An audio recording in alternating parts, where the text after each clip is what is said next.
Do itunya do nyalain.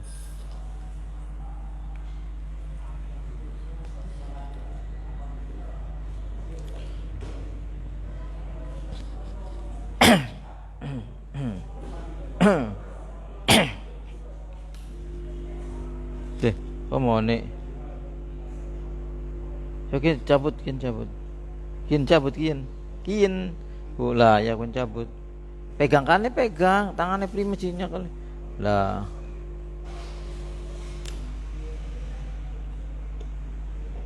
Ah, wes. Lah.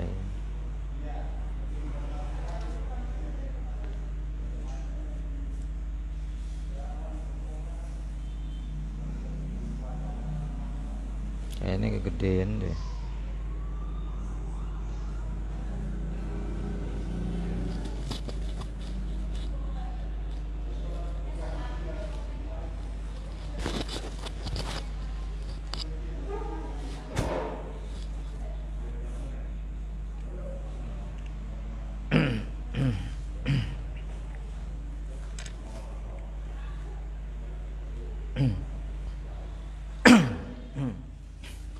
Assalamualaikum warahmatullahi wabarakatuh.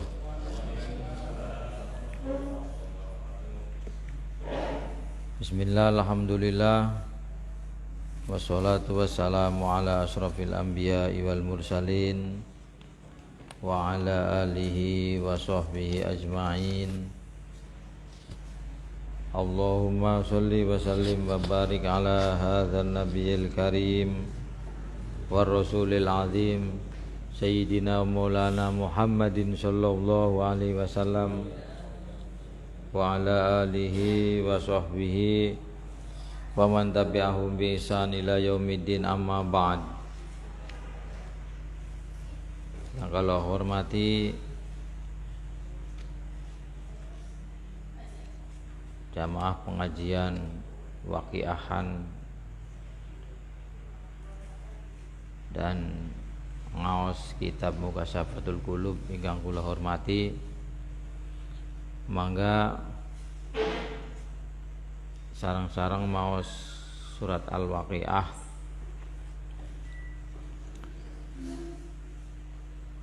sederenge hadiah Fatihah kepada muassis Nahdlatul Ulama Mbah Hashim, Mbah Wahab,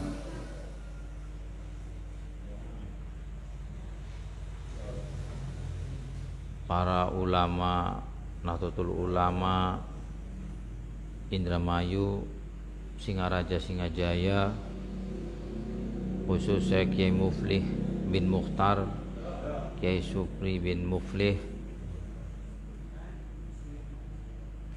semua saudara-saudara kita semua yang telah meninggal, wabil khusus pengarang kitab Mukashafatul Qulub Imam Al-Ghazali, ila hadratin Nabil Mustafa wa li kulli niyatin sholih. Al-Fatihah.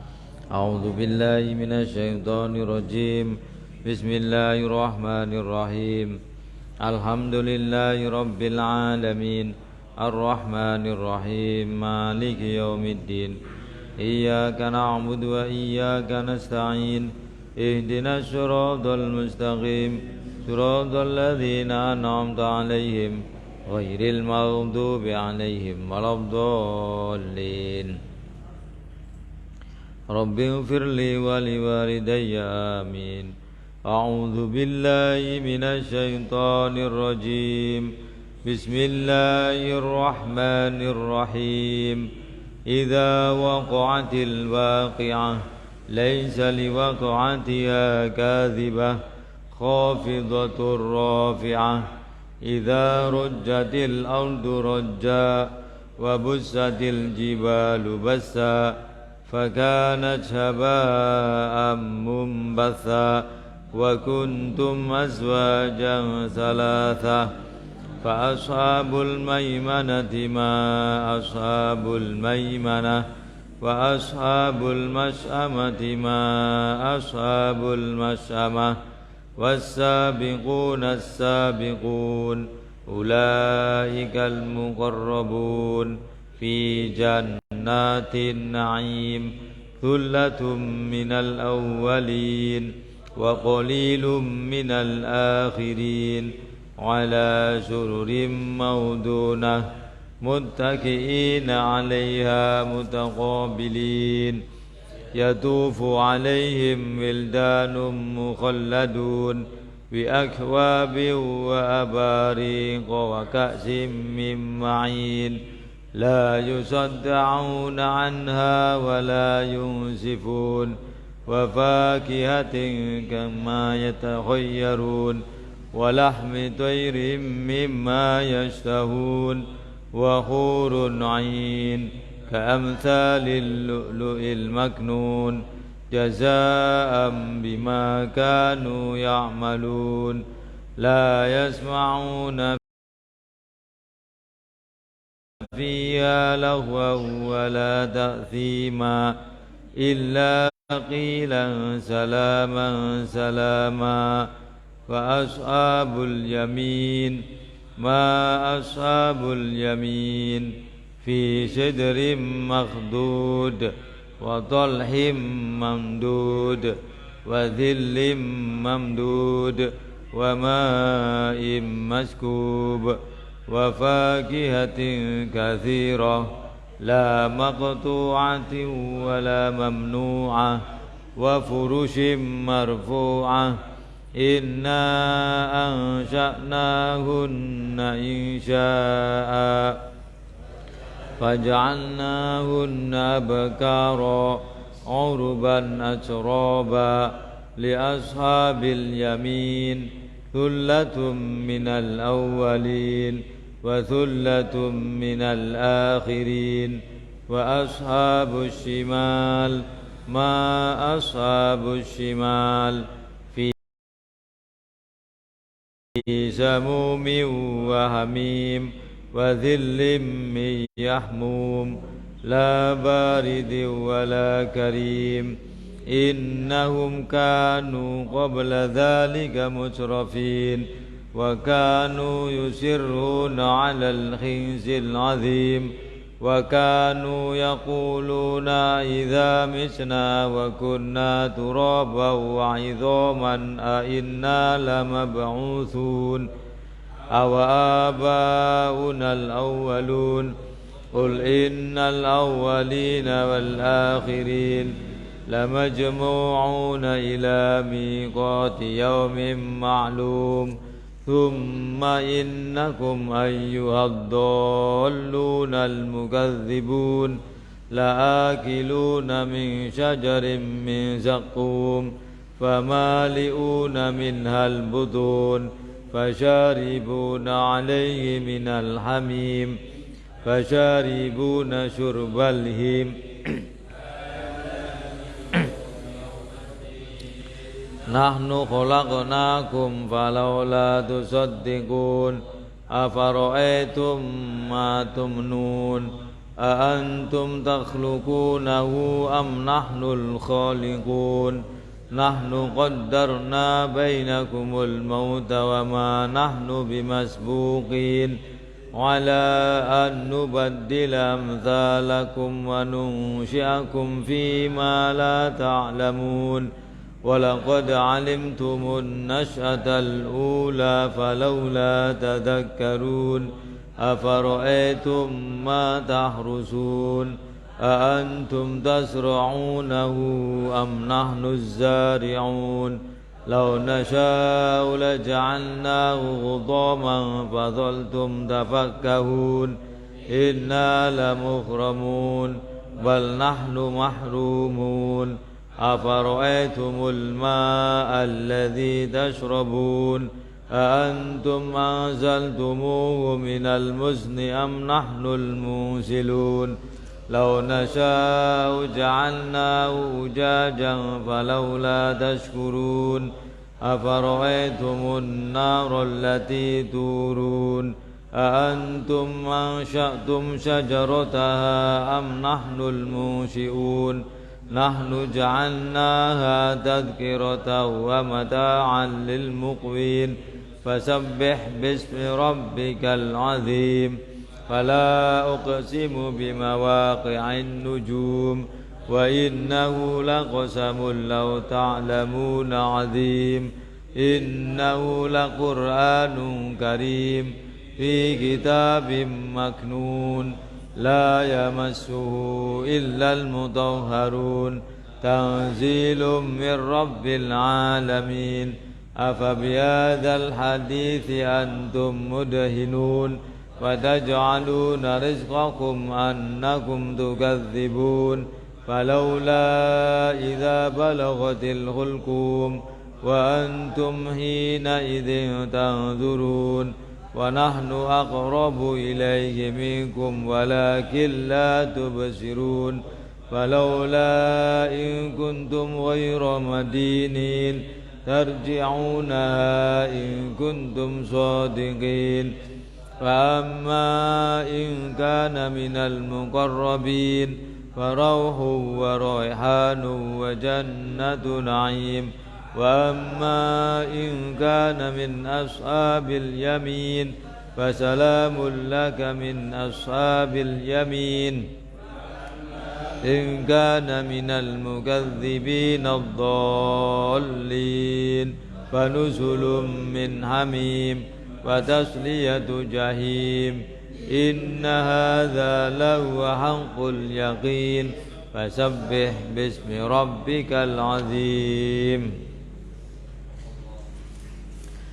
بسم الله الرحمن الرحيم اللهم رب هذه السورة الواقعة الشريفة ومنزل هذه السورة المنيفة نسألك يا الله باسمك الفتاح الرزاق الغني المغني الكريم أن تفتح لنا أبواب رحمتك وفضلك ورزقك وأن ترزقنا من النعمة تمامها ومن العصمة دوامها ومن العافية وصولها ومن الدنيا خيرها ومن المعيشة أرغدها ومن الأرزاق أوسعها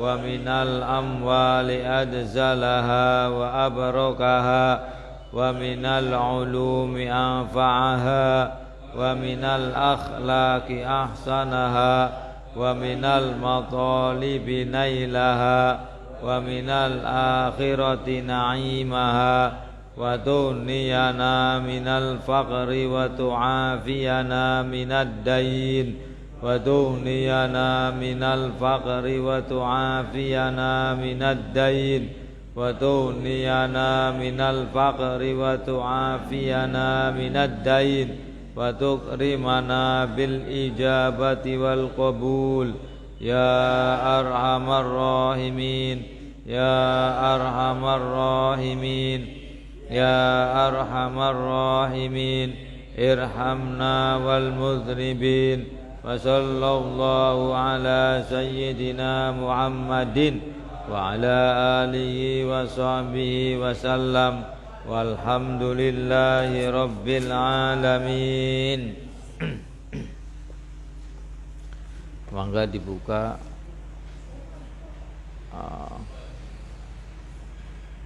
Waqa al-Haramain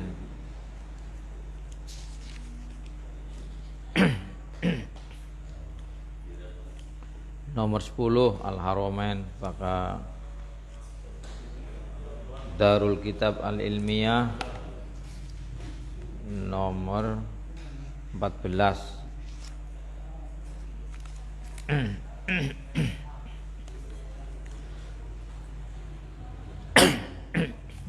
Alinea atas Abbabus Salis. Maka iki alinea kedua.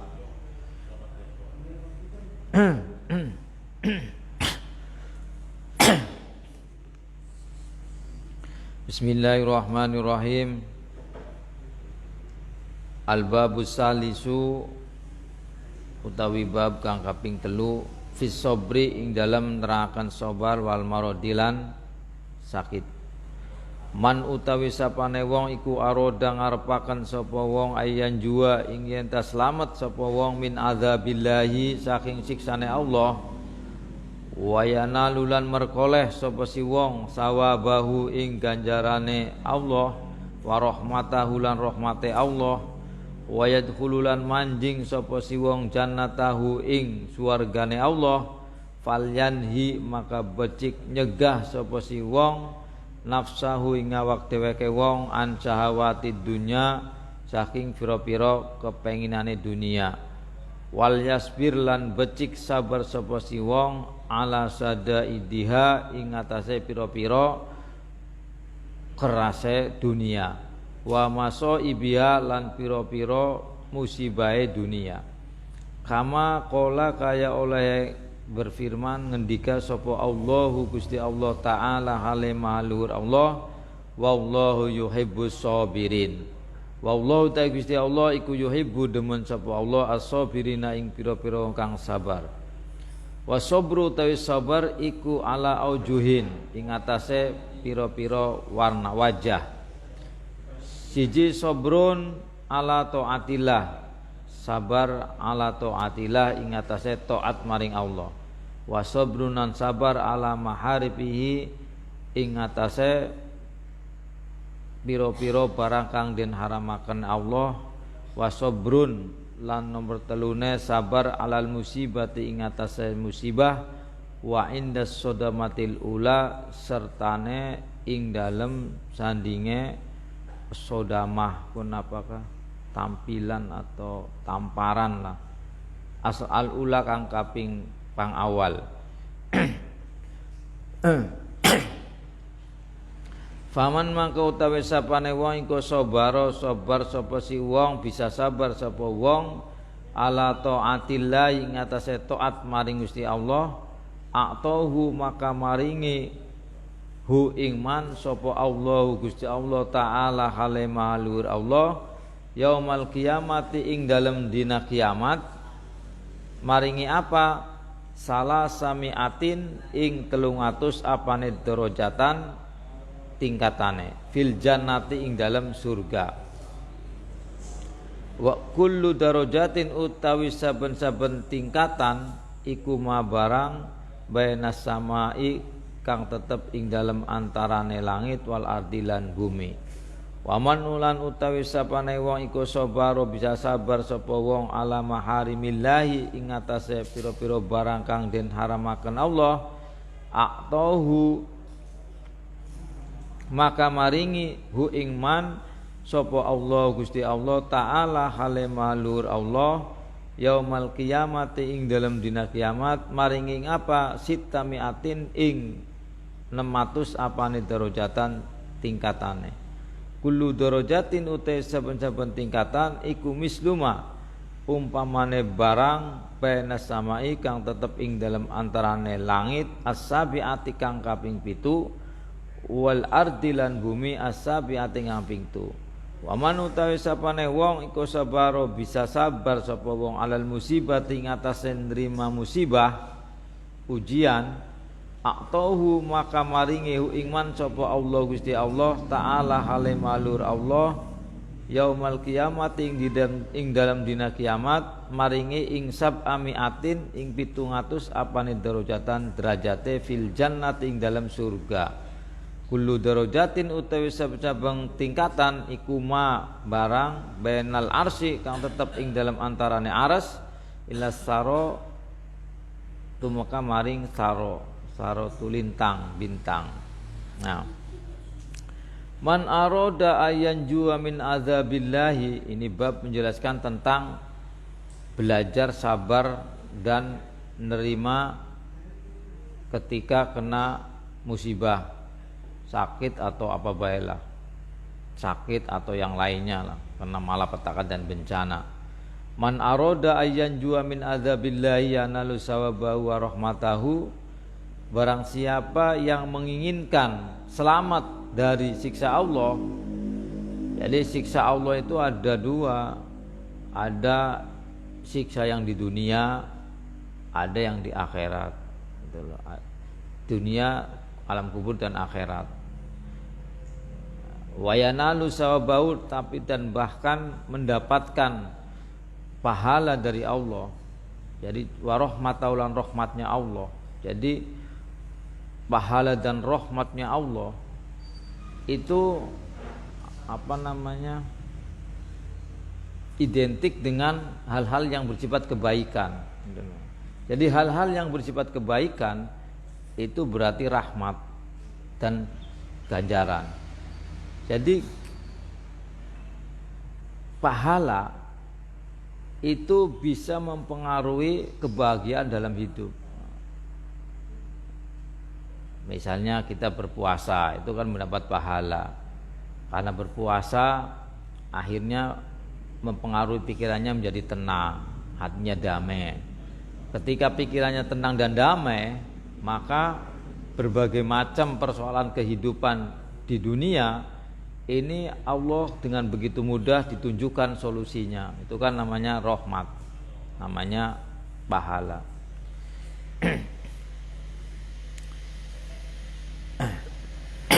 Makanya kan begini. Jadi pahala itu sama saja dengan energi positif.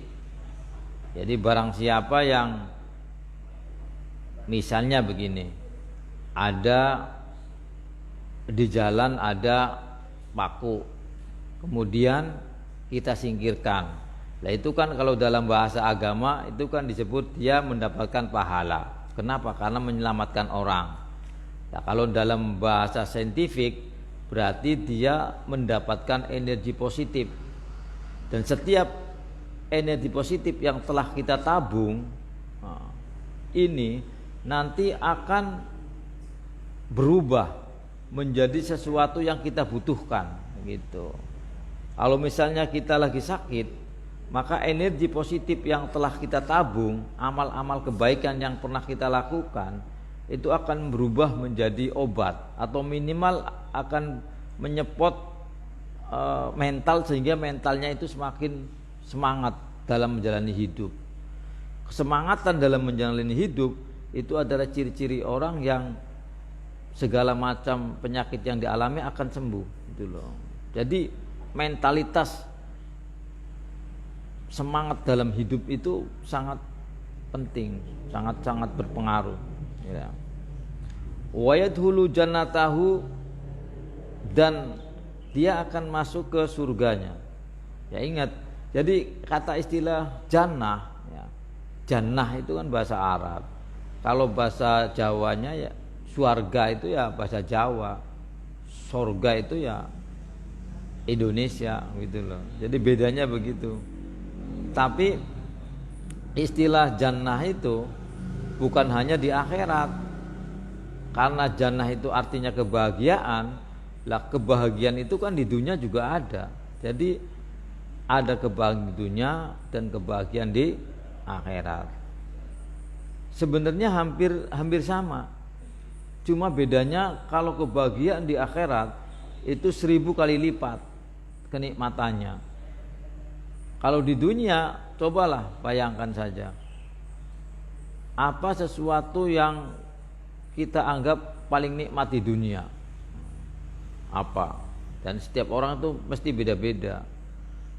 Lah, ya apa pengalaman yang paling nikmat yang selalu kita bayangkan dan itu paling membahagiakan kita ketika di dunia? Kenikmatan itu kalau di akhirat itu 1000 kali lipat coba. Makanya di akhirat itu tidak bisa dibayangkan. Kenapa? Karena sudah melampaui rasa, akal pikiran dan segala-galanya. Jadi udah melampaui. Jadi udah melampaui segala sesuatu, melampaui dunia, tidak ada lah, tidak bisa dibayangkan. Jadi luar biasa lah. Jadi surga itu ya luar biasa. Kayak istilah nanti mendapatkan 72 bidadari itu sebenarnya adalah istilah. Nah, iya. Kalau dalam bahasa Arab itu kalau ada kata-kata 72, 73 itu berarti menunjukkan makna banyak. Jadi kenikmatan yang luar biasa yang tidak bisa kita bayangkan. Nah, itu namanya bidadari-bidadari itu seperti itu. Bukan nanti kalau misalnya gini Kalau kita nanti di akhirat yang laki-laki dapat 72 bidadari, yang perempuan dapatnya apa? Ya kan nanti protes kan? Ya enggak. Jadi istilah 72 itu adalah kenikmatan yang luar biasa yang belum pernah dirasakan ketika hidup di dunia. Itu istilah idiom Arab itu seperti itu. Kayak misalnya ada hadis yang menjelaskan bahwa nanti Islam akan dibagi 73. Itu maksudnya bukan 73 secara hitungan, tapi akan terbagi menjadi banyak gitu. Makanya kan ada aliran-aliran kan banyak kan. Ini ya itu. Dalam itu namanya idiom Arab itu seperti itu. Makanya ketika misalnya ingin memahami Al-Quran dan hadis, salah satu syarat penting lagi ya memahami idiom Arab, bahasa Arab yang memang berlaku di sana. Gitu loh. Di Al-Quran tidak ada, tapi di Arab berlaku. Itu seperti itu. Falyanhi, syaratnya apa? Falyanhi nafsahu an syahawati dunya. Maka syarat utama itu adalah bagaimana kita bisa mencegah atau mengendalikan dari berbagai macam keinginan dunia. Jadi keinginan dunia itu ya jangan terlalu banyak lah. Misalnya sampean coba aja dicatat kepinginannya berapa. Jadi semakin sampean kepinginannya banyak, maka ini ciri-ciri semakin dia akan menderita. Ya kenapa? Karena setelah dihitung keinginannya ada 25. Ternyata ini tidak terlaksana. Aduh, enak. Semakin banyak keinginan, maka semakin ia akan menderita. Makanya Rasulullah itu kan berdoa, Allahumma jma' ma'azumratil masakin. Ya Allah, kumpulkan saya bersama orang-orang yang miskin. Artinya itu miskin keinginan, bukan miskin harta, bukan. Miskin keinginan itu adalah orang yang merasa cukup, merasa qanaah apapun yang telah Allah anugerahkan pada dirinya. Coba saja, kalau kita sudah merasa cukup, merasa apa yang kita miliki ini adalah hal yang paling terbaik dalam kehidupan kita, pasti kita uripe tidak mungkin akan menderita. Iya, tenang, damai itu. Jadi jangan terlalu banyak keinginan itu. Keinginan itu cukup berapalah. Kalau misalnya di deret ada 10, adalah 2 saja, atau jangan terlalu banyak. Itu justru akan semakin menderita. Semakin banyak keinginan, maka dia akan semakin menderita dalam hidup. Iya, kenapa? Karena kan keinginan-keinginan kita itu kan sebenarnya itu hal yang terkait dengan urusan dunia. Keinginan itu kan keduniaan. Mana ada sih orang yang ingin tapi tidak terkait dengan hal yang bersifat dunia, ya kan? Ibadah pun, ya, ini ibadah. Ketika orang menginginkan melakukan ibadah, maka dia juga di dunianya ibadah yang kita lakukan itu akan berpengaruh kedamaian kita hidup di dunia. Kadang beribadah juga kita merasa puas. Itu namanya ibadah yang masih terkait dengan hawa nafsu. Jadi kalau ibadah yang tidak terkait dengan hawa nafsu, ketika kita menjalankan ibadah, ya ibadah saja. Tidak ada unsur apapun, keinginan dan sebagainya tidak ada. Ibadah saja, karena memang ini kepentingan Allah, perintah dari Allah kita lakukan. Makanya dalam masalah beribadah itu tidak membeda-bedakan antara masjid, mushola dan lain sebagainya. Di mana saja tempatnya ibadah, ya yang penting memang itu untuk kebaikan, ya lakukan. Kalau misalnya begini, misalnya nih, saya jamaah di masjid, karena di masjid itu ada aturan-aturan yang memang diterapkan oleh pengurus kemudian kita enggan berjamaah, itu berarti beribadah berdasarkan nafsu. Kenapa? Karena dia hanya melakukan apa yang cocok dengan dirinya. Nah, itu nafsu ya. Jadi nafsu itu seperti itu. Jadi kalau di misalnya musola agak bagus, oh ini musolanya kotor, enggak usah protes, jadi sapulah gitu. Itu cara beribadah itu seperti itu.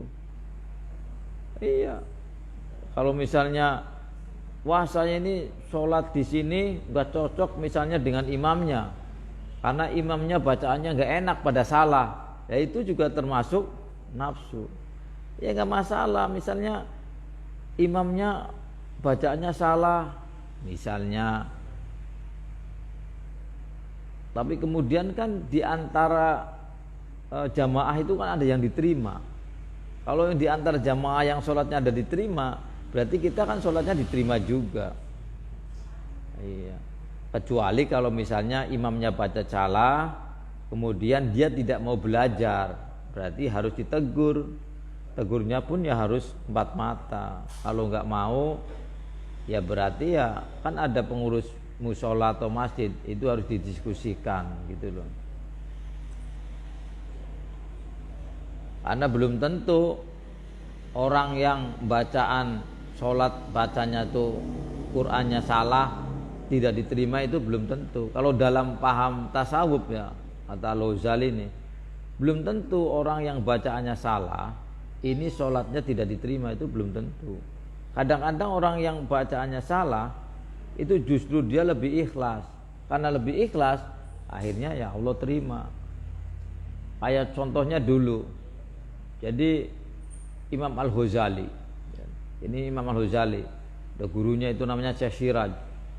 Jadi Syekh Siraj itu waktu ngimami Al-Ghazali baca Qur'annya salah, sehingga hatinya Imam Al-Ghazali, ini guru saya kok bacanya salah ini.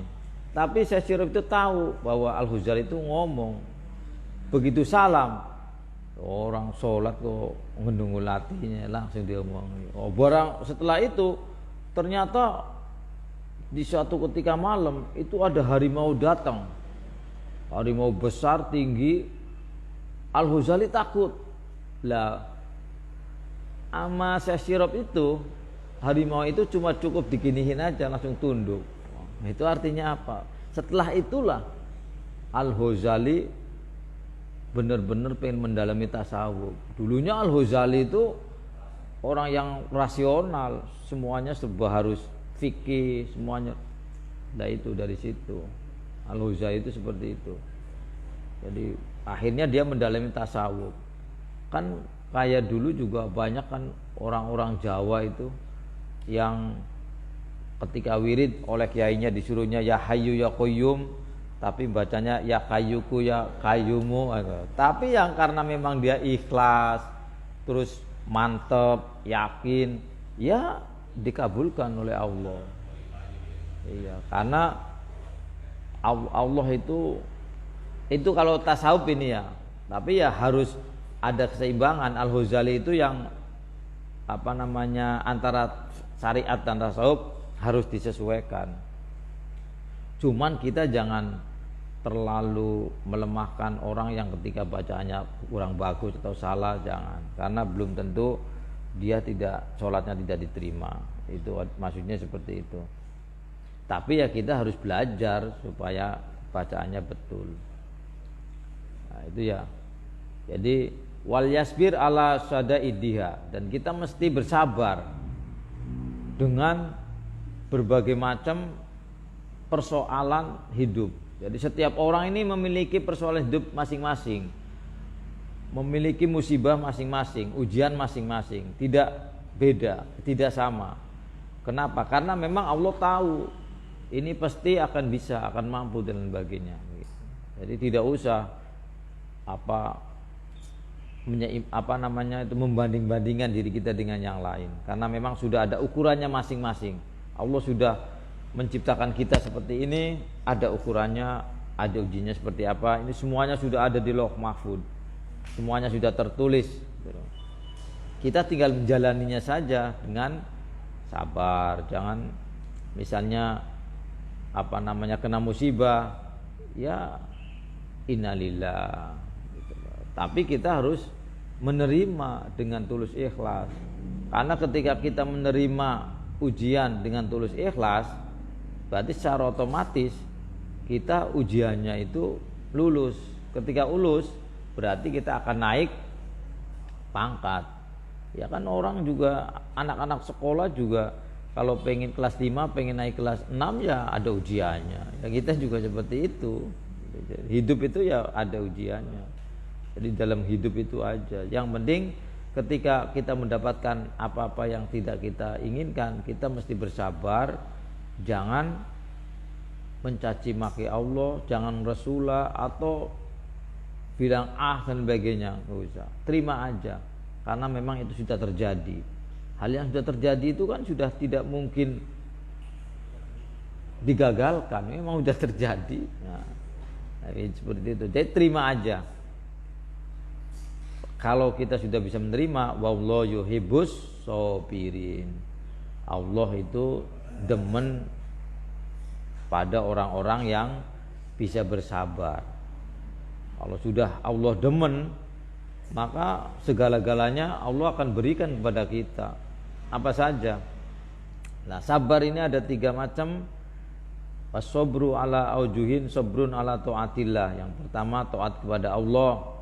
Salat harus sabar, istiqomah 5 waktu terus, kemarau, hujan dijalankan. Itu namanya taat dalam sabar.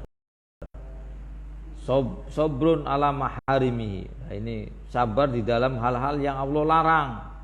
Kita harus bisa bersabar. Sabrun alal musibah. Sabar terhadap berbagai macam musibah. Termasuk musibah sekarang ada corona, ya udah kita jalanin aja. Ya, mau apa lagi? Kita nikmati aja, kita terima. Karena ketika kita menerima ujian dari Allah, itu hati kita tidak akan merasa sakit. Istilahnya seperti begini umpamanya. Misalnya saya memegang peso. Ciri-ciri orang yang menerima itu ketika pesonya itu diambil orang, serahkan saja sehingga apa? Sehingga kita nggak terluka. Tapi semakin kita pegang kencang peso itu dan orang yang mencarinya semakin mencabut, maka semakin sakit, semakin kencang semakin sakit. Itu cirinya orang yang masih melekat dalam hal-hal yang terkait dengan dunia. Iya, makanya kayak Imam Zainal Abidin itu doanya wala taj'alid dunya akbaru hamina wala mablagh ilmina. Allahumma ij'alid dunya tahta aidina. Ya Allah, anugerahkan hal yang terkait dengan urusan dunia itu hanya ada di tangan. Jadi dipegang kayak gini aja. Wala taj'alid dunya akbaru hamina wala mablagh ilmina. Tetapi hal yang terkait dengan dunia jangan dimasukkan ke hati. Itu doanya gitu. Kalau di tangan kan begitu ada yang minta ya lepas aja gampang. Tapi kalau di hati lepasnya susah, bikin sakit gitu. Itu tuh para ulama itu ya doanya seperti itu. Kayak misalnya kita habis beli kursi baru. Nah, barang begitu beli kursi baru, ada tamu, ternyata tamunya gendut. Waduh. Iya kita ya kalau kita itu udah pikirannya dunia, aduh ngelus-ngelus dada terus.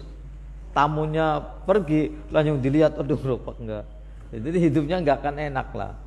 Tapi biarin aja, yang penting tamu kita syukurin, kita hormati tamu. Nanti kalau ternyata rusak, Allah akan menggantikan yang lain, kan begitu. Cara berpikir itu seperti itu. Jangan, supaya hidup jangan terlalu jangan hidup itu jangan dibikin pusing sendiri. Iya, kadang-kadang kita itu mendramatisir sebuah masalah, kecil dibesarkan, besar dilebih besarkan. Padahal sebenarnya ya biasa-biasa saja gitu. Wa inda sodamatil ula, inda sodamatil ula, aku artinya begini, sabar ketika pertama kali terjadi. Jadi pertama ya bisa sabar, kedua ya bisa sabar. Yang paling susah itu kan sabar pada pertama. Iya. Kalau kedua kan memang sudah pernah mengalami, jadi sudah terbiasa. Kalau yang pertama, nah ini kalau sudah bisa sabar pada pertama kali ujian itu terjadi, ini berarti termasuk orang yang yuhibbus sabirin. Allah senang gitu loh. Faman sabaru ala taatillah a'tahum Allah ta'ala yaumal qiyamati salasami'atin darajatan. Lah barang siapa yang bisa bersabar taat kepada Allah, artinya sabar taat kepada Allah, dia bisa istiqomah. Kalau misalnya ngaji, yang ngaji istiqomah, berangkat terus, itu namanya istiqomah. Sholat ya jamaah terus, nah itu namanya istiqomah. Lah kalau bisa taat kepada Allah secara istiqomah, maka a'tahum Allah ta'ala yaumal qiyamati salasami'atin darajatan fil jannah. Maka di hari kiamat nanti ia akan mendapatkan 300 tingkatan di dalam derajat di surga. Ingat tadi ya, itu kan surga itu kan ada surga dunia dan ada surga akhirat. Jadi ketika dia taat di dalam ibadah, maka secara otomatis ibadah itu kan sama saja secara saintifiknya itu kan menabung energi positif. Karena kita menabung energi positif, begitu misalnya tabungan energi positif kita itu banyak, nah, kemudian kita membutuhkan sesuatu, maka energi positif hasil dari amaliyah kita itu akan mewujud menjadi sesuatu yang kita butuhkan. Kalau kita butuh duit, dilahlahnya energi itu akan berubah menjadi duit, tapi sesuai dengan kekuatan energi yang kita miliki. Tapi kalau misalnya kita tidak punya energi positif, tabungan energi positif, jadi setiap manusia itu punya tabungan, punya rekening. Misalnya saya punya rekening nih di bank. Setiap bulan saya nggak pernah nabung, Ridho di rekening setiap bulan nabung.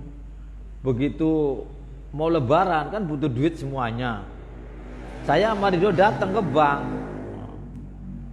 Ridho kan duitnya ada karena nabung setiap bulan. Bisa nggak diambil tuh duitnya? Nah, begitu saya, loh kan nggak ada isinya. Ya banknya langsung, lah saldo 0. Itu intinya itu seperti itu. Kalau saldo kita 0, nih, tabungan energi positif kita 0, amaliyah kebaikan kita 0, maka ketika kita mendapat musibah tidak ada yang bisa nalangin. Sehingga apa? Musibahnya bertubi-tubi, blok. Semakin ini sekarang kena, semakin tinggi lagi kena, semakin manis. Nah itu ciri-ciri orang yang tidak memiliki amaliyah yang baik. Itu dalam bahasa agamanya amaliyah yang baik. Ya makanya kalau ibadah ya jangan dihitung-hitung, ibadah saja. Kalau mau nolong orang ya nolong saja, jangan dihitung-hitung, tolong aja. Karena pasti itu akan tercatat. Malaikat itu kan kalau dalam bahasa agamanya ada malaikat di kanan dan kiri mencatat amal baik dan buruk. Jadi setiap amal baik nih dimanapun tempat itu pasti dicatat.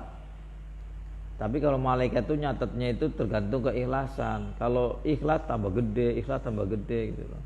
Makanya kalau beramal diniatkan dulu, ya Allah, saya itu mau niatnya ikhlas nih, tapi nanti terserahlah engkau seperti apa, langsung beramal. Tuh. Nanti kalau mau berdoa ini supaya cepat dikabul tuh, ya Allah, kemarin saya beramal dengan tujuan ikhlas. Semoga beramaliyah saya yang tujuannya ikhlas, itu bisa jadikan sebagai wasilah saya sekarang pengen ini ya Allah. Jadi kalau berdoa itu sebutkan dulu amaliyah-amaliyah kita yang baik itu sebagai prolog. Setelah sudah disebutkan, kan Allahnya kan iba, kita sebutkan sekarang saya pengen ini ya Allah, kabulkan tuh. Jadi doa itu, kalau berdoa itu ya begitu, harus ada prolognya. Jangan langsung ya Allah jadikan itu milikku ya Allah, jangan. Jadi dari awalnya dulu di prolog saya, tapi jangan ngomong ke orang, ke Allah aja ya. Saya setiap hari sholat tahajud ya Allah, semoga ini adalah saya lakukan dengan ikhlas semata mencari ridhomu. Terus apa-apa yang baik kita sebutkan, baru setelah itu keinginan kita sebutkan. Itu kata para ulama cepat untuk dikabul. Sampeyan itu berdoa langsung doa bahaya, jangan. Jadi harus ada prolognya. Kalau berdoa itu ada prolognya ya. Wa kullu darajatin ma baina samai wal ardi. Setiap derajat tingkatan itu di antara langit dan bumi. Langit dan bumi itu kan di antaranya itu kan isinya hal-hal yang terkait dengan urusan dunia. Artinya apa? Seluruh urusan dunia yang ada pada kita itu akan terselesaikan dulu. Jadi setiap permasalahan hidup itu solusinya sebenarnya ada di sekitar kita, ada di diri kita. Cuman kadang-kadang karena misalnya pikiran kita gelap, hati kita peteng, sehingga kita tidak melihat. Tapi coba kalau misalnya introspeksi diri, merenung, maka akan kelihatan. Wa man sabaru ala maharimillahi a'tahumullahu ta'ala yaumal qiyamati sittami'atin darajatan. Lah barang siapa yang bisa bersabar dengan hal-hal yang diharamkan oleh Allah, maka pasti akan Allah anugerahkan 600 derajat. Itu berarti lebih tinggi lagi, pangkatnya lebih kuat lagi. Kullu darajatin mislu ma bainas samai wal asabiati wal ardi asabiah. Setiap derajat tingkatan itu umpamanya segala sesuatu yang ada di antara langit 7 dan bumi yang ke-7. Itu semuanya. Ya pokoknya intinya itulah. Kalau memang kita bisa benar-benar menjaga hal-hal yang Allah haramkan, ini pasti hidup kita akan berkah lah. Berbagai nikmat kehidupan di dunia akan diperoleh dengan begitu mudah, dengan gampang. Wa man sabara 'alal musibah, barang siapa yang sabar terhadap musibah, ya musibah apa aja lah. Enggak usah ngerasulah, enggak usah banyak ngomong ke orang. Wadul saja kepada Allah, sandarkan saja semuanya kepada Allah. A'tahumullahu ta'ala yaumal qiyamati sab'ami'atin darajatan fil jannah. Kullu darajatin ma bainal arsy ila saro. Ya. Jadi kalau misalnya dia bersabar dalam misalnya kena sakit, ya kita secara fisik inilah. Jadi sabar itu amalan hati gitu loh. Jadi ada amalan hati, ada amalan fisik. Ketika misalnya kita sakit, amalan fisik kita berarti kita berikhtiar ke dokter. Wajib kita berikhtiar ke dokter. Lah, tapi hatinya kita mesti bersabar. Karena dokter itu kan hanya sebagai ikhtiar, wasilah. Sedangkan yang menyembuhkan Allah. Sembuh dan tidaknya penyakit kita itu ya tergantung pada Allah. Nah, maka harus didasari dengan sabar. Artinya apa? Menerima dengan tulus kenyataan yang dialami. Itu namanya sabar. Menerima dengan tulus ikhlas kenyataan yang dialami saat ini. Itu namanya sabar. Sabar itu adalah amalan hati. Tapi secara fisik harus berobat. Kayak misalnya mencari rezeki lah. Mencari rezeki, mendapat seperti apapun kita mesti menerima, kita mesti bersabar. Sabar itu kan amalan hati. Tapi bukan berarti karena kita bersabar terus diam aja di rumah, tidak usaha dan sebagainya. Itu namanya tidak bisa membedakan antara amalan hati dan amalan fisik. Ya amalan fisiknya disebut sebagai orang yang bersabar, yaitu ya berikhtiar, jualan nyari apa dan sebagainya, yaitu namanya ikhtiar. Ikhtiar itu sebuah langkah dari sabar. Tapi seperti apapun nanti yang diperoleh, kita menerima dengan tulus ikhlas, karena itulah apa yang telah ditentukan oleh Allah. Itu namanya sabar. Kalau kita sudah bisa hidup seperti itu, insya Allah kita hidupnya tenang lah, santai, tidak pernah merasa kurang lah, selalu merasa cukup. Ruwiyah dan ceritakan anin Nabi saking Kanjeng Nabi sallallahu alaihi wasallam, opo annahu setune kelakuan atau Nabi iku kola ngendika sapa Nabi, yaqulu berfirman sapa Allah Gusti Allah taala hale mahalur Allah, ma min abdin ora ana saking hamba nazalat kang temurun bi kelawan amba opo baliyatun belai, faktasoma maka asoma iktasoma yaktasimu, faktasoma maka cekelan sapa si abad bihi kelawan isun, kata Allah, illa a'taituhu angin ma illa a'taituhu kejaba maringi insunhu ing abad qabla ayas alani ing dalam segurunge yenta nyuwun sapa si abad ni ing ingsun, wastajabtu lan ngibadahi ing nyembadani ingsun lahu maring abad qabla ayad wani segurunge yenta donga sapa si abad ni ingsun. Wama min abdin nan ora ana saking hakawula hamba nazalat kang temurun bi kelawan hamba apa baliyatun belai, faktasoma maka cekelan ngandelaken sapa abad bi makhlukin kelawan makhluk dunis liyane isun, illa uhliktu kecuali ngunci insun abwabas samai ing pira-pira pintune langit alai ing atase abad. Jadi di dalam sebuah hadis itu disebutkan hadis qudsi ini namanya, karena hadisnya Nabi menyebutkan dari Allah, berarti ini hadis qudsi. Jadi barang siapa hamba yang terkena musibah kemudian ia berpegang teguh kepada Allah, ia meyakini bahwa apa yang terjadi pada dirinya ini semata-mata dari Allah Subhanahu wa taala. Lah, kalau bisa yakin seperti itu, maka kata Allah illa a'taituhu qabla ayas alani, sebelum dia meminta akan aku berikan kepadanya. Maksudnya dia pengen sembuh disembuhkan, dia tidak punya duit dikasih duit. Pokoknya sebelum dia meminta maka kebutuhan yang ia butuhkan akan aku berikan, kata Allah. Wastajabtu lahu qabla ayyad'uani, dan sebelum dia berdoa maka doanya itu sudah diijabah. Allah kan lebih tahu.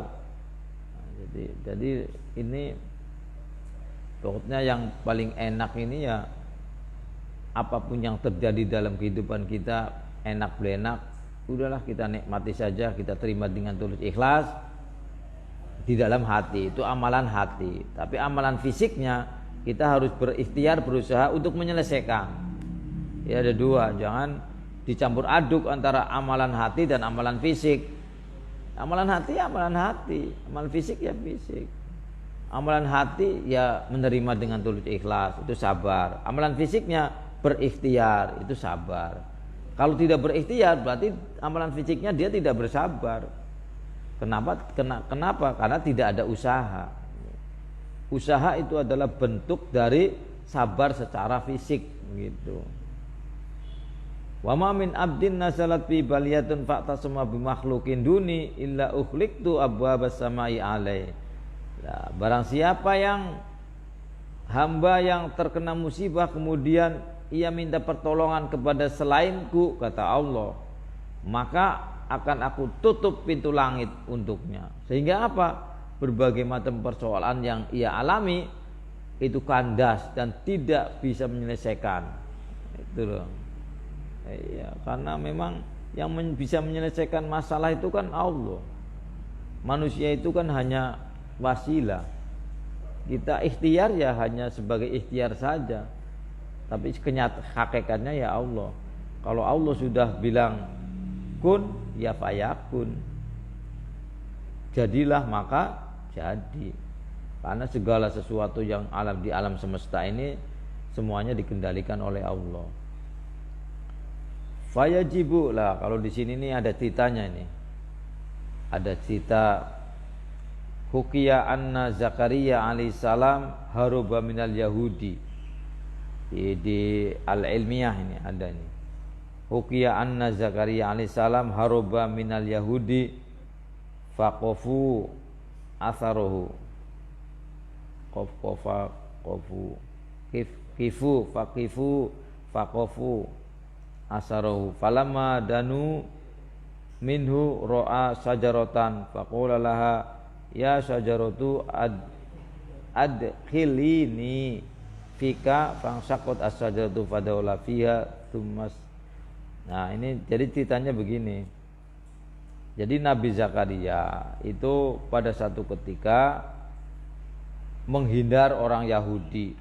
Nah, falamma danu minhu ro'a sajaratan lah. Setelah menghindar dari orang Yahudi, ya, si Nabi Zakaria itu berhenti di dalam satu tempat yang di sampingnya itu ada tumbuh-tumbuhan, ada pohon.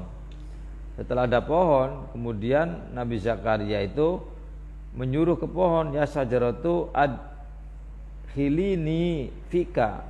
Wahai pohon, masukkan diriku padamu. Berbelahlah itu pohon, masuklah Nabi Zakaria. Setelah Nabi Zakaria masuk, fangsakut as-sajaratu fadakhala fiha. Pecah ya, sigar jadi dua, masuklah Nabi Zakaria.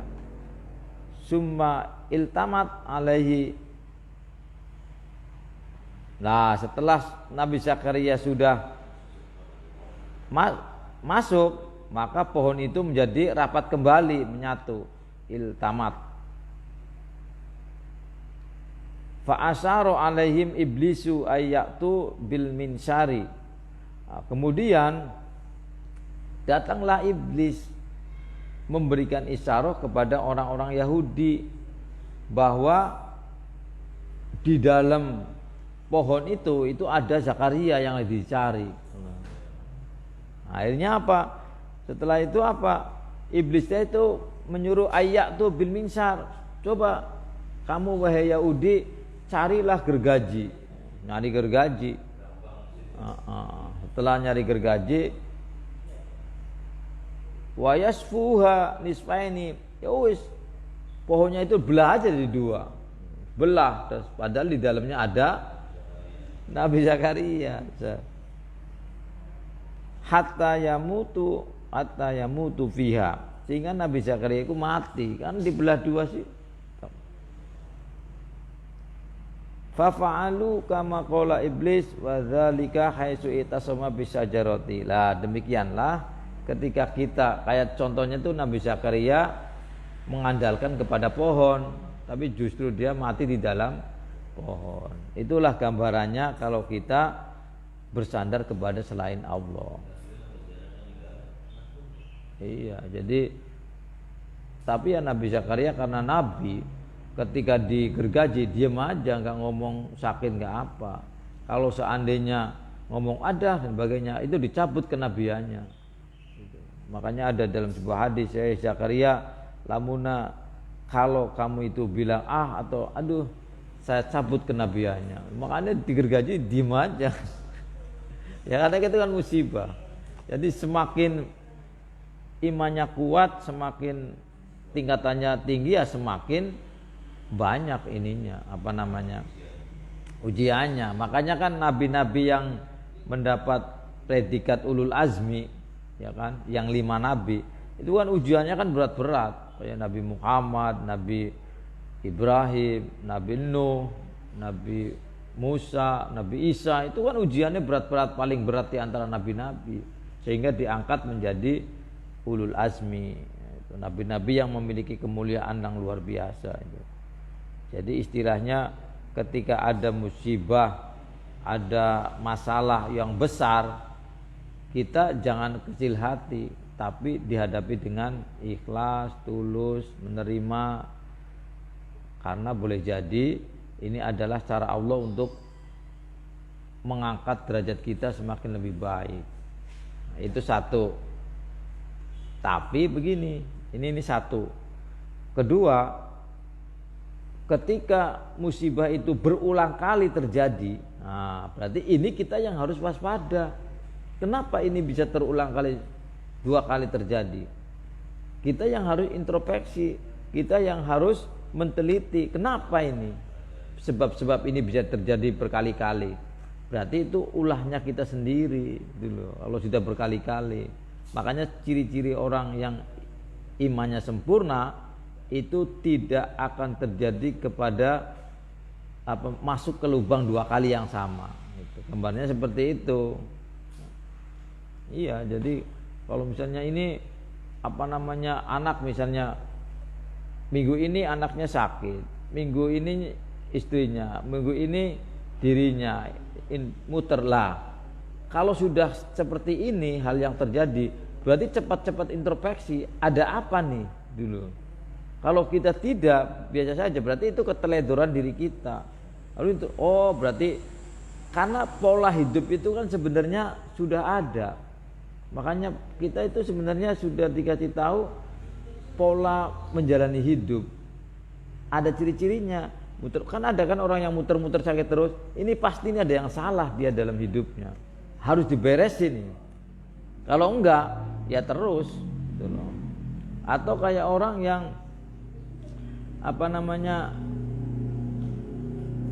yang muter-muter itu harus diselesaikan. Ya, karena tidak mungkin sih orang hidup itu menderita terus, bahagia terus, enggak. Makanya ya itu dalam istilah ininya.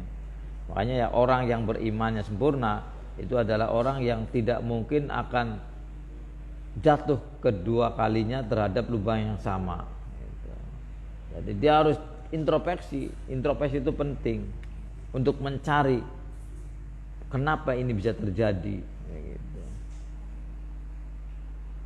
Akan ya. Jadi setiap ada peristiwa-peristiwa yang kita tidak sukai, kita mesti harus pertama yang harus kita adu adalah kepada Allah. Iya. Sebutin aja amal-amal bagusnya yang banyak, kemudian ya Allah kenapa ini terjadi pada saya. Tapi jangan berkata salah apa saya. Lah, ini jangan. Kalau sudah salah apa saya, dia sudah tidak mengakui kesalahannya. Berarti nanti justru dia akan bertubi-tubi kenanya. Gitu loh. Akui aja, ini adalah akibat perbuatanku.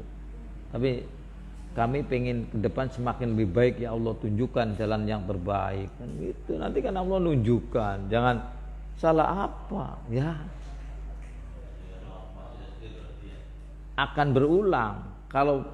Kalau pertanyaannya salah apa, punya dosa apa, akan terulang kembali nantinya itu loh. Jadi itu harus dicabut tuh kata-kata seperti itu tuh. Ya, jangan sampai terulang lagi kata-kata ada kejadian salah apa saya. Ini jangan. Atau dosa apa? Itu jangan. Itu namanya tidak mengakui kesalahan dan dosa. Berbahaya. Pasti nanti satu saat akan terjadi lagi hal seperti itu, bahkan lebih dahsyat gitu loh. Ya. Mana? Fayajibu ala ini. Fayajibu maka jadi wajib alal akili ngatasé wong kang duweni akal apa ayasbiro yen ta bisa sabar sapa si akilil balai karena ngadepi musibah. Ya bagi orang yang berakal, akalnya sehat, ya mesti harus bersabar. Karena sabar itu adalah salah satu cara untuk meringankan penderitaan, gitu loh. Menerima itu ya akhirnya kita tenang menghadapinya. Kalau tidak menerima justru itu yang akan bermasalah. Itu. Iya. Jadi salah satunya itu ya kita terima dulu aja. Makanya Rasulullah itu setiap hari 70 istighfar itu. Istighfar itu kan artinya kita mengakui dan menerima itu. Istighfar itu mengakui dan menerima itu. Kayak Nabi Adam juga ketika oleh Allah diberikan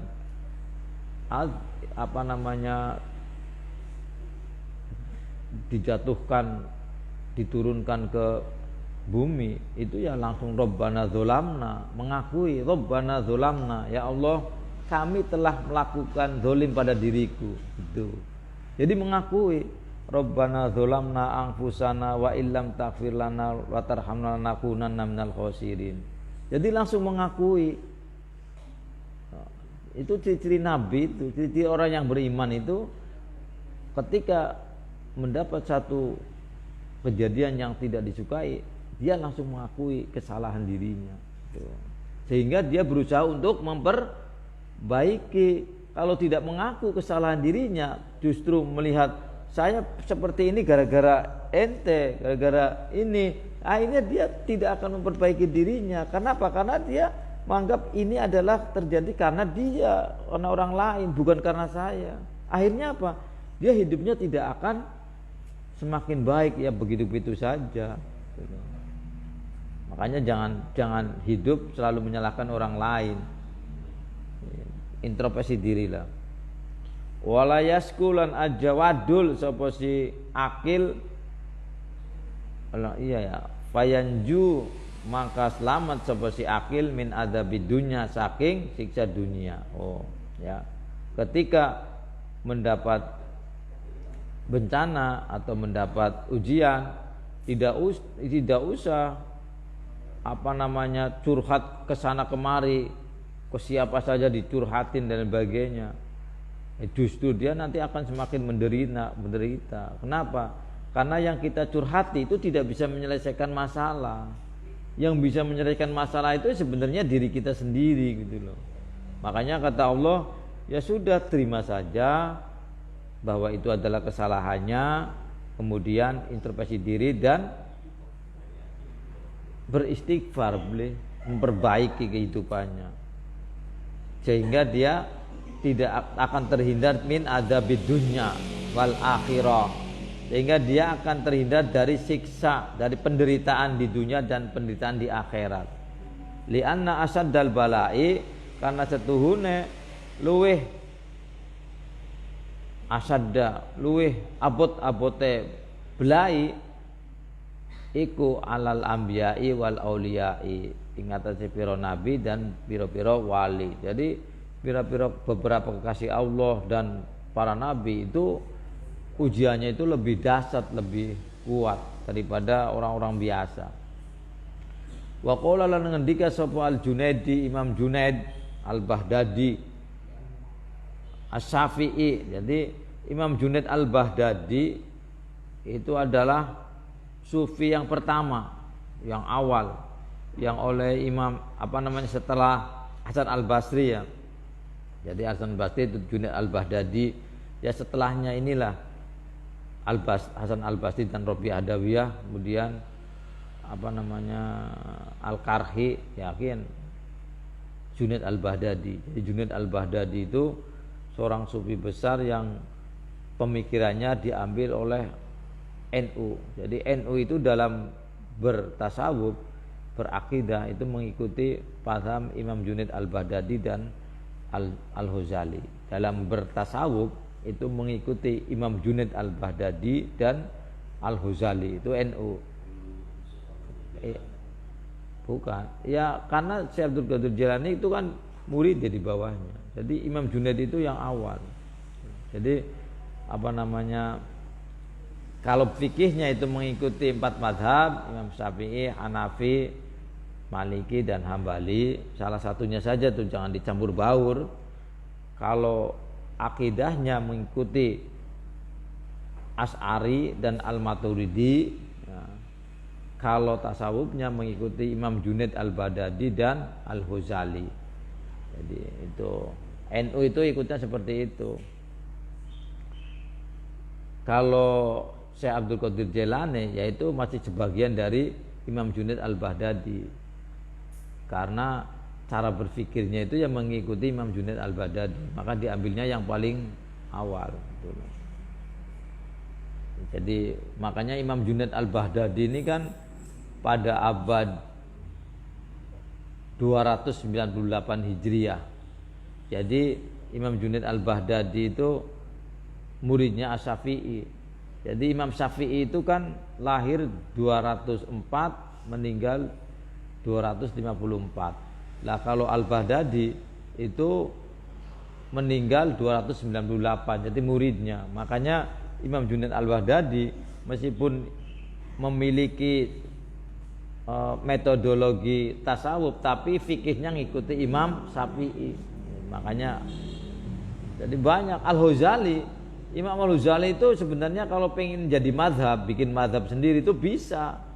Tapi Imam Al-Ghazali fikihnya mengikuti fikih Asy-Syafi'i. Jadi ulama-ulama kemudian itu dulu itu ya begitu. Enggak seperti misalnya ulama sekarang bisa sedikit pengennya bikin sendiri kan. Enggak. Ulama-ulama memimpin Al-Ghazali itu kan hujatul Islam, hebat, tapi fikihnya ngikuti Asy-Syafi'i coba. Namanya tawaddu itu, tawaddu. Rahimahullahu, rahimah muga-muga melasi maringi rahmat hu ing Imam Junaid Al-Baghdadi sapa Allah Gusti Allah. Al-bala'u utawi bencana utawi ujian iku sirajul arifina. Jadi apa namanya, lampune wong-wong sing arif, wong-wong sing makrifat maring Allah. Wayak zotul muridina lan jadi alat apa namanya keterjagaan ya kodorong milir keterjagaannya piro-piro wong kang ngarep apa murid itu wong kang suluk maring Gusti Allah. Wasolahul mukminina lan jadi kepatutane pira-pira wong mukmin. Wahalakul ghafilina dan kerusakane wong kang pada lali kabeh. La yajidu ora bakal nemu sapa ahadun wong suwiji halawatal imani ing manise iman hatta ya'tiyahu sehingga tekahu ing ahad apa al bala'u uji coba. Wayartulan ridho sapa si ahad, wayasbirulan sabar sapa si ahad. Gitu. Jadi seseorang itu tidak akan bisa merasakan manisnya iman sehingga ketika ia tidak pernah tertimpa musibah, ujian. Gitu. Jadi manisnya iman itu muncul itu ketika dia terkena musibah, kemudian ia ridho dan bisa bersabar, baru dia itu nikmat. Nah, itu. Ya orang itu kan sehat, orang sehat itu kan kelihatannya biasa-biasa saja, tapi begitu dia sakit terus sembuh beda. Iya. Jadi sehat setelah sakit nanti rasanya itu beda dengan sehat yang sebelum sakit. Gitu. Maksudnya seperti itu. Ya maksudnya ya gitu ya. Jadi kola wayasbiru kola ngendika sapa Rasulullah sallallahu alaihi wasallam man utawi sapa wong iku marido sakit sapa wong lelatan ing dalam wengi waktu wengi fasobaro maka bisa sabar sapa si wong warodia dan ridho sapa si wong anillahi taala sayang Allah taala kharaja maka metu sapa wong min dunubi saing pira-pira dosane wong kayaumi waladathu kaya dinane kayaumin kaya dina waladathu kang lahir kang waladathu kang lahir lahiraken ing ahad sapa umuhu ibune ahad. Jadi ketika seseorang terkena musibah kemudian dia bisa bersabar dan ridho, maka dosa-dosanya itu akan keluar dan dia akan seperti ketika lahir. Jadi aslinya suci dari dosa. Iya. Faidza maritum fala tatamannau al afiyata. Faidza maritum maka nalikane sakit sira kabeh fala tatamannau maka aja tatamannau wala ajang istilahnya fala tatamannau. Kalau taman itu kan mengharapkan sesuatu yang tidak terjadi. Fala tatamannau maka aja putus asa sira al afiyata ing waras. Jadi kalau misalnya sakit ya optimis sembuh. Kenapa? Karena kullu da'in dawaun. Jadi bakal sakit ya jangan pesimis, tapi justru obatnya sakit itu adalah optimis. Karena dengan optimis kesembuhan itu 50% sudah sembuh. Jadi harus optimis bahwa penyakitnya akan sembuh. Karena terkait dengan hadis kullu da'in dawaun. Jadi hadis kullu da'in dawaun itu adalah untuk menjawab orang-orang yang pesimis dalam berobat. Dan ketika kena sakit dia pesimis. Jangan. Loh wong setiap penyakit itu pasti ada obatnya kok. Nah, seperti itu. Tapi ketika sakit ya mesti harus menerima dan ridho, sabar. Ketika sabar itulah mengurangi penderitaan. Coba saja kalau misalnya orang sakit kemudian dia tidak menerima sakitnya, itu lebih sakit enggak? Lebih sakit. Tapi ketika menerima itu mengurangi rasa sakit. Itu namanya sabar. Ketika bersabar maka akan Allah sembuhkan. Karena sebelum kita meminta kesembuhan Allah akan menyembuhkan. Di hadis tadi itu kan disebutkan seperti itu. Semene maning ya. Di qala ngendika sapa Dohaku Imam Dohak. Jadi Imam Dohak ini apa namanya tabiin. Dohak itu tabiin. Jadi sahabat terus muridnya sahabat. Jadi kalau sama Imam Syafi'i apa namanya duluan Ad-Dohak. Ad-Dohak ini ahli tafsir, orang yang mumpuni dalam bidang tafsir. Iya, jadi mufasir awal. Kalau mufasir pertama kan Rasul, sahabat terus Dohak gitu loh. Kalau Imam Syafi'i kan tabi'in. Ya, makanya kan tahun 250 Hijriah. Kalau ini 110 Hijriah. Berarti tabi'in, sahabat Imam Dohak, berarti grupnya Imam Syafi'i gitu.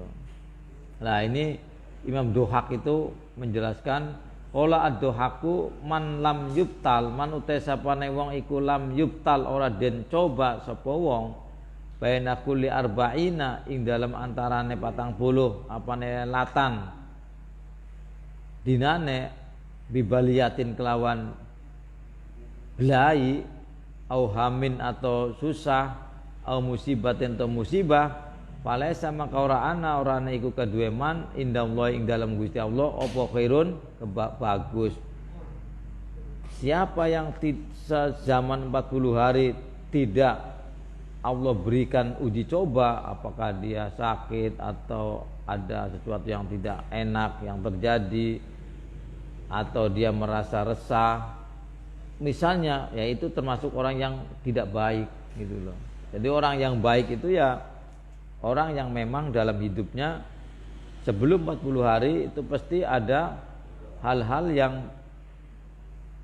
kurang enak yang terjadi dalam dirinya, tetapi dia tanggapi dengan sabar dan menerima ridho. Sehingga apa? Sehingga hidupnya dia ya tenang saja, bahagia terus. Itu Imam Ad-Dohak tuh seperti itu, orang-orang dulu. An Mu'ad bin Jabal radhiyallahu an qala idza betala ing dalam narikane nyoba sapa Allah Gusti Allah al abda ing kau hamba al mukmina kang mukmin bisa kami kelawan kelaran qala ngucap li sapa Allah li sahibi simali maring malaikat sing ana ning arah kiwe irfa ngakata sira al qalama ing kolam anu saing abad wa qala lan ngendika sapa Allah li sahibil yamini maring malaikat kang jaga sisi tengen uktub nulis sira li abdi kaduwe hamba ingsun ahsanama ing luwih bagus-bagus perkara kana kang ana sapa abad iku yak malu ngamal sapa abad. Jadi ketika orang itu sakit ya sakit apa sajalah atau orde duit pada baik sakit kantong ya iya itu artinya sakit menderita. Nah ketika itu maka apa Allah itu langsung menginstruksikan kepada malaikat yang ada di sebelah kiri untuk apa mengangkat kolamnya sehingga apa sebelah kiri itu kan jelek jadi amal-amal jelek yang ia lakukan itu tidak akan tercatat gitu loh. Tapi justru Allah memerintahkan kepada malaikat yang ada di sebelah kanan itu mencatat. Catat apa aja catat. Makanya ketika ada orang sakit ngomong anduk yang sembuhnya nggak usah marah. Tercatat. Jadi istilahnya apa? Istilahnya dalam bahasa agama itu jangan pernah mengeluh apapun yang terjadi dalam kehidupan kita. Itu justru yang akan menjadikan kita hidupnya semakin lebih baik. Keluhan demi keluhan itu yang akan menarik peristiwa-peristiwa yang tidak enak itu akan terjadi dalam diri kita. Itu bahasa ilmiahnya itu seperti itu. Waja'alan teka fil khabari dalam khabar anin Nabi sallallahu alaihi wasallam idza marido ing dalam nalikane sakit sapa abdu hamba ba'asa maka ngutus sapa Allah Gusti Allah ilai maring abad malaikane ing malaikat loro faqala ungdura faqala maka ngendika sapa Allah ungdura ningalana sira malaikat loro maing barang yakulu kang ngucap sapa abdi kaula ingsun. Jadi ketika seorang hamba itu sakit ya, maka Allah mengutus dua malaikat dan malaikat itu suruh melihat terus apa yang diucapkan. Fa in huwa qala fa in huwa maka lamun utawi abad iku qala ngucap sapa si abad ngucape alhamdulillah ing lafaz alhamdulillah rufi'a maka den angkat apa zalika mengkono ucapan alhamdulillah ilallahi maring Gusti Allah bahwa halitai Allah iku a'lamu weruh. Ketika hamba yang sakit itu mengucapkan lafaz alhamdulillah langsung oleh malaikat itu catat dan dibawa ke Allah. Nih disodorkan ke Allah. Fayaqulu dan lang ngendika sapa Allah li abdi maring hamba ingsun alayya li abdi maring kaduwe hamba ingsun alayya wajib ing atase ingsun in ana lamun utawi ingsun iku tawafaituhu wafataken ingsun hu ing abad an adkhalahu yen to majingaken ingsun hu ing abad al jannata ing swarga wa in ana lan lamun utawi ingsun iku safaituhu warasaken ingsun hu ing abad an abdalahu ing yenta ganti ingsun ing abad lahman ing daging khairon kang luwih bagus min lahmi saking daginge abad wadaman lan ing getih khairon ling luwih bagus min dami saking getih abad wa an akfur lan yento nglebur isun anu saing abad sayiati ing pira-pira kejelekane abad. Ya, jadi Gusti Allah gini. Ketika si hamba itu dalam keadaan sakit dia masih bisa mengucapkan lafaz alhamdulillah, maka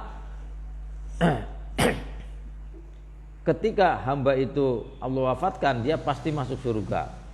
Dan ketika sembuh maka ia akan menjadi sehat yang lebih sehat lagi. Namanya seperti itu. Nah, udah ya. Jadi ini sampai halaman 11.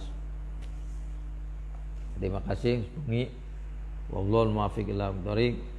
Wassalamualaikum warahmatullahi wabarakatuh. Allahumma shalli ala sayyidina Muhammadin tibil qulubi wa dawaiha wa afiyatil abdani wa jibaya wa nuril absari wa diyaiha wa ala alihi wa sahbihi wa sallim.